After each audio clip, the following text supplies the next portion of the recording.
اسلام میں کہی گئی کافی باتیں فالو کرتی ہوں، نماز پڑھتی ہوں، روزے رکھتی ہوں، لیکن trouble comes when it comes to listening to music اور watching movies. Is it a گناہ ٹو لسن ٹو میوزک؟ میں نے سوال کیے کہ میں قرآن پڑھتی ہوں، میں نماز پڑھتی ہوں، لیکن پرابلم ہے جب میوزک سنتی ہوں کیا جائز ہے کہ نہیں، کیا پکچر دیکھنا جائز ہے کہ نہیں. قرآن میں لکھا ہے کہ آپ موٹے موٹے حرام کام سے دور رہو، انشاءاللہ اللہ تعالیٰ آپ کے ساتھ ہے. کیونکہ آپ ابھی نو مسلم ہیں. آستے آستے آپ اگر صلاح پڑھتی الحمدللہ، سب سے اہم بات ہے کہ ماننا چاہیے خدا میں.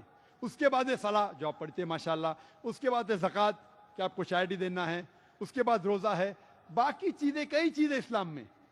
آپ انشاءاللہ جو اہم چیزوں کو پہلے فالو کیجئے، اس کے بعد آپ باقی چیز پہ بھی آ سکتے. لیکن کیونکہ آپ نے مجھ سے سوال کیا کہ میوزک سننا الاؤڈ ہے کہ نہیں، اللہ کے رسول کی حدیث ہے کہ میوزیکل انسٹرومنٹ جو ہے ایکسیپٹ فار ڈف کے علاوہ باقی سب میوزیکل انسٹرومنٹس حرام ہیں، اور یہ آپ کو اللہ سے دور لے کے جاتے ہیں.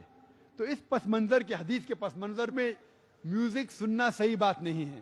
لیکن آپ کیونکہ ابھی نو مسلم ہیں، جو چیز اہم باتیں ہیں اس کے اوپر پہلے آپ عمل کیجئے. اگر آپ چاہتے ہیں کہ آپ میں اتنا تقوی ہے کہ میں چھوٹی چھوٹی بات پہ بھی عمل کروں، تو بے شک اگر آپ جاننا چاہتے ہیں کہ میوزک پر سے ڈف کے علاوہ باقی میوزیکل انسٹرومنٹس حرام ہیں. اور وہ مووی جو حرام مووی ہے وہ دیکھنا ناجائز ہے. ٹی وی دیکھنا ناجائز نہیں ہے، لیکن ٹی وی پہ غلط چیز دیکھنا، اریانگی، آپسینٹی، یہ دیکھنا حرام ہے. لیکن اگر آپ اچھا ٹی وی پہ لیکچر دیکھتے، اچھا اسلامک لیکچر دیکھتے تو وہ غلط نہیں ہے. تو غلط چیز دیکھنا حرام ہے. اچھی چیز پکچر پہ دیکھنا جائز ہے. جو چیز شریعت کے خلاف نہیں ہے وہ چیز دیکھنا جائز ہے. جو شریعت کے خلاف ہے وہ حرام ہے. Hope that answers the question.